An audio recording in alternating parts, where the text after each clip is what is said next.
Hello and welcome to my channel. पिछले भाग में हमने देखा कि कैसे पाक सेजन अपना इंट्रोडक्शन देता है। उसे आज 150 दिन हो गए हैं। वह खुद को टावर फार्मर कहता है और फसल काटने जा रहा होता है। अपने दोस्त काले खरगोश, बोलती हुई बिल्ली, मधुमक्खियाँ और खरगोशों के साथ वह फसल तैयार करता है।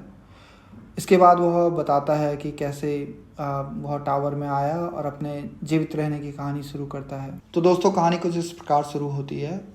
10 साल पहले कोरिया के शहर सियोल के बीच में एक काला टावर प्रकट होता है। लोगों को पता चलता है कि ऐसे 100 टावर हैं जो दुनिया के कोने कोने में प्रकट हुए हैं। सारे देश इन्वेस्टिगेट करना शुरू कर देते हैं। उनको बस इतना ही पता चल पाता है कि टावर की हाइट 990 मीटर है और यह काफ़ी स्ट्रॉन्ग मटेरियल से बना है। यह इतना स्ट्रॉन्ग है कि ये न्यूक्लियर ब्लास्ट को भी सहन कर सकता है। अगले सीन में एक दिन कुछ लोग टावर के बाहर एक दीवार के जरिए आते हुए दिखाई पड़ते हैं।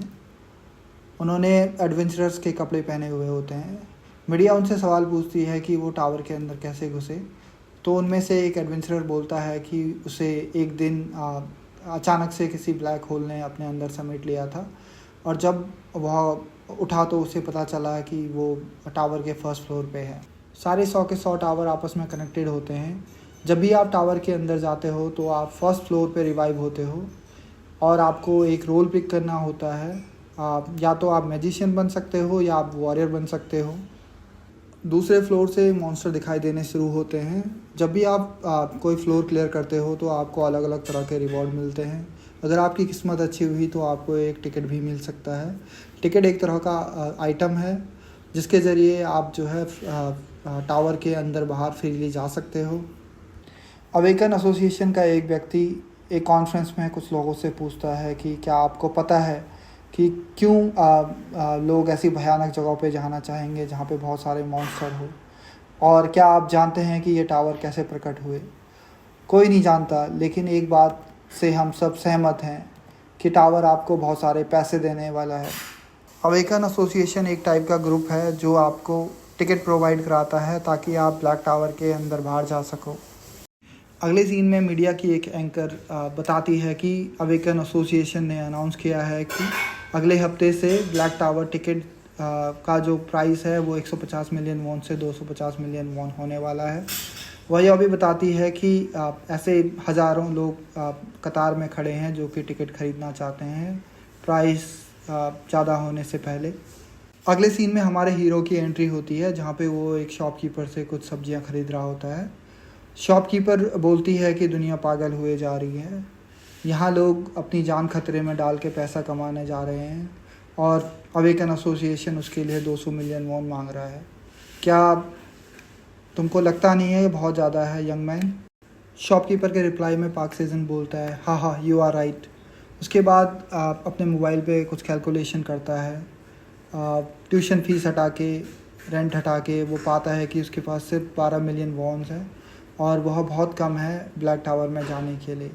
और सोचता है कि इसी प्रकार अगर प्राइसेस इंक्रीज़ होते रहे तो शायद वो कभी भी ब्लैक टावर में नहीं जा पाएगा। अब वो खुद से क्वेश्चन पूछता है कि क्या वो कभी टिकट ख़रीद पाएगा टावर के अंदर जाने के लिए। वह उसको बहुत सैड कर देता है। अपनी स्पिरिट हाई करने के लिए पाक सेजन खुद से बोलता है कि डोंट गिव अप, कोई ना कोई रास्ता पक्का होगा जिससे कि वो मनी सेव कर पाए। शॉपकीपर से ख़रीदी हुई सब्जियों को देखकर पाक सेजन बोलता है कि मैंने ये सब्जियां बहुत कम प्राइस में ख़रीदी हैं, क्या मुझे इनको उगाने चाहिए? मैंने सुना है कि इनके प्राइसेस भी हाई हो गए हैं। उसके बाद वो बोलता है कि उसने देखा है उसकी फेवरेट सेलिब्रिटी सैरा, जो कि एक कमर्शियल में सब्जियां उगा रही होती है। उसके बाद पाक सेजन खुद से बोलता है कि उसको ज़्यादा से ज़्यादा पैसे बचाने चाहिए। क्या पता वो एक अच्छे से गिल्ड में चले जाए जहाँ पे उसके टैलेंट को देखा जाए और वो क्या पता टावर क्लियर कर पाए। उसके बाद पाक सेजन सपनों की दुनिया में चला जाता है जहाँ पे वो सपना देखने लग जाता है और उसने टावर क्लियर कर लिया होता है। उसके बाद वो कोरिया की बेस्ट आइडल ग्रुप मेंबर सैरा को प्रपोज़ करता है और बोलता है कि मैं तुम्हारे साथ रहना चाहता हूँ, एक फ़ैन के नाते नहीं बल्कि एक पार्टनर के नाते। और उसके बाद मन ही मन में खुश होने लग जाता है। तभी अपना मनोबल बढ़ाने के लिए पाक सेजन बोलता है कीप इट अप, तुम कर सकते हो। उसके बाद ही एक ब्लैक होल अपीयर हो जाता है और पार्क सेजन बोलता है यही मेरी मंजिल है। छोटा होता ब्लैक होल को देखकर पार्क सेजन बोलता है कि क्या ये एक प्रकार की प्रक्रिया है जो उसको अंदर ले जाकर ब्लैक होल के अंदर जीवित कर देगा। वो सोचता है कि वो उसको अंदर ले जाएगा और खुश हो जाता है। पार्क सेजन ज़ोर से बोलता है मैं पार्क सेजन अपनी ज़िंदगी को दाव पे लगाने के लिए रेडी हूँ और टावर में आगे बढ़ने के लिए रेडी हूँ। और ज़ोर से बोलता है कि ब्लैक होल मुझे अंदर ले लो। तभी जो है ब्लैक होल और छोटा होता जा रहा है और पार्क सेजन बोलता है कि क्या हो रहा है, ये छोटा क्यों हो रहा है।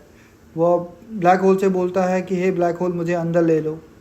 और उसको समझ नहीं आता है कि क्या किया जाए। वो उस मौके का पूरा फ़ायदा उठाना चाहता है और हड़बड़ी में वो ब्लैक होल की तरफ भागता है और बोलता है कि मैं भी जाऊंगा। उसके बाद वो ब्लैक टावर के दीवार के पार हो जाता है और ख़ुद को ज़मीन पे पटका हुआ देखता है।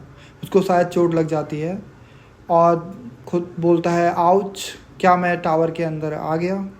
जैसे ही वहाँ पहुँचता है वो मन में सोचता है कि उसको वहाँ पे फैंसी सैंडलियर, मार्बल्स, इक्विपमेंट्स और पोर्शन देखने को मिलेंगे और मन ही मन खुश हो जाता है। उसके बाद जब वो सही से आंखें खोलता है तो देखता है कि वह एक बड़े से गड्ढे के अंदर है और जहाँ सनलाइट आ रही है। वह चौंक कर बोलता है कि ये क्या है और ज़ोर से चिल्लाकर बोलता है कि मैं कहाँ आ गया हूँ। अगले सीन में हमको एक बहुत बड़ा ब्लैक टावर दिखाई देता है जिसमें एक ड्रैगन जैसा दिखने वाला जीव एक क्रिस्टल की ओर देखता कर बोलता है कि क्रिस्टल ने टावर में कुछ चेंजेस डिटेक्ट करे हैं और उसको उसकी पूरी खोज करनी पड़ेगी। वो पार्क सेजन को बोलता है कि वो टावर का मैनेजर है और ये सुन के पार्क सेजन अपना सर पकड़ के बैठ जाता है।